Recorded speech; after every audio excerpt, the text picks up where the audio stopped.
Corona سے سب سے زیادہ تباہی اور بربادی اٹلی میں ہوئی، جہاں انسانی المیہ اپنی انتہا کو پہنچ گیا۔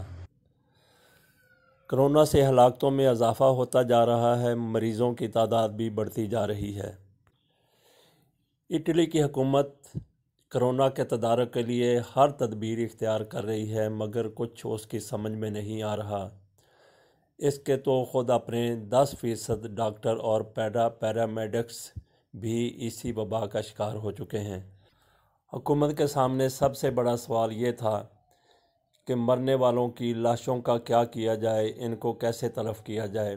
ویسے تو اٹلی میں ان کو مذہب کے مطابق لاشوں کو دفنایا جاتا ہے، بڑے احترام کے ساتھ بڑی رسومات ادا کی جاتی ہیں، لیکن کورونا سے جو مرنے والے ہیں ان کا کیا کیا جا رہا ہے، تو اس حوالے سے یہ بھی ایک بہت بڑا المیہ سامنے آیا ہے۔ ایک المیہ کی انتہا ہے یہ بھی کہ اب لاشوں کو جلایا جا رہا ہے، اور ایک ایک کو نہیں بلکہ یہ اجتماعی طور پہ لاشوں کو جلانے کا سلسلہ شروع کیا گیا ہے۔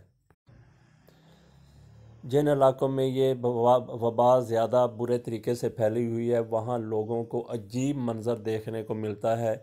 ایک ایک ٹرک میں 60 لاشیں ہوتی ہیں، جو فوج کی نگرانی میں آبادیوں سے کہیں دور لے جا کے ان کو اجتماعی طور پہ نذر آتش کر دیا جاتا ہے، اور ان کی راکھ کو بھی بڑی احتیاط سے سنبھال کے پھر اس کو دفن کیا جاتا ہے، تاکہ راکھ سے بھی کورونا کے جراثیم پھیلنے کا کوئی احتمال نہ رہے۔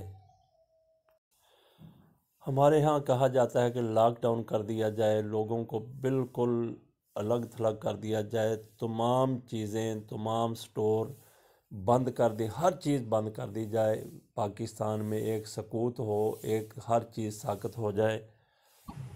حکومت کی طرف سے کہا جا رہا ہے کہ ہمارے پاس وسائل ایسے نہیں ہیں کہ ہم ایسا سب کچھ کر سکیں، لیکن اٹلی کے پاس تو تمام وسائل بھی ہیں، اور انہوں نے پورے ملک کو لاک ڈاؤن کر کے بھی دیکھ لیا، لیکن بہتری نہیں آئی۔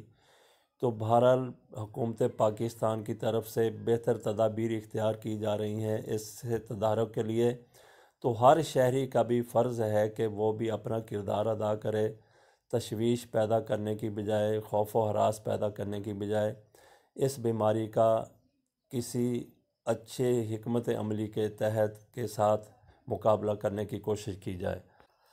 ایک طرف ہمارے سامنے اٹلی کی مثال ہے کہ وہاں سارا کچھ کر کے دیکھ لیا، لیکن اس کا تدارک نہیں ہو رہا، کمی نہیں آ رہی، ہلاکتیں اسی طریقے سے جاری ہیں، مریضوں کی تعداد بڑھ رہی ہے۔ لیکن دوسری مثال ہمارے سامنے چین کی بھی ہے کہ چین نے احتیاطی تدابیر کے تحت، کچھ علاج کے تحت، اور شہروں کو لاک ڈاؤن کیے بغیر، صرف ایک شہر کو لاک ڈاؤن کیا گیا تھا، تو باقی پورے ملک کو، آبادی اس کی پوری دنیا سے زیادہ ہے، پورے ملک کو بند نہیں کیا گیا۔ اس کے باوجود وہاں پہ بالکل قابو پا لیا گیا ہے۔ چائنا اب کورونا فری ہو چکا ہے۔ تو یہ مثال بھی ہمارے سامنے ہے۔ ہم نے متحد ہو کر اگر کوشش کی تو ہم بھی انشاءاللہ چین کی طرح اس کورونا وائرس سے نجات حاصل کر لیں گے۔